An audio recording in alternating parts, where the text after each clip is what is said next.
Tenkasi bus விபத்தைப் போல் இனி உயிர் பலி நடக்காமல் இருக்க வேக கட்டுப்பாடு கருவி தனியார் பேருந்துகளில் பொருத்த வேண்டும் என்ற பல நீதிமன்ற உத்தரவுகள் இருந்தும் அதை கடைபிடிக்காததே இதைப்போல் விபத்துகளுக்கு காரணமாக அமைகிறது. ஒரு வாகனம் பஸ் பர்மிட் வைத்திருக்கிறது என்றால் டிரான்ஸ்போர்ட் வெஹிக்கிள் ஸ்பீட் கவர்னர் கட்டாயம்.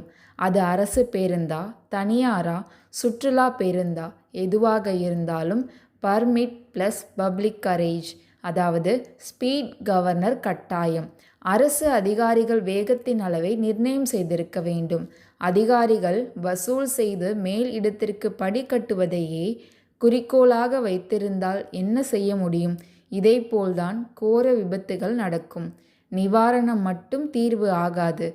இனியாவது மனித உயிர்களுக்கு மதிப்பு கொடுக்குமா அரசு? தென்காசி விபத்து நீதிமன்ற உத்தரவுகளை மதிக்காததன் விளைவு.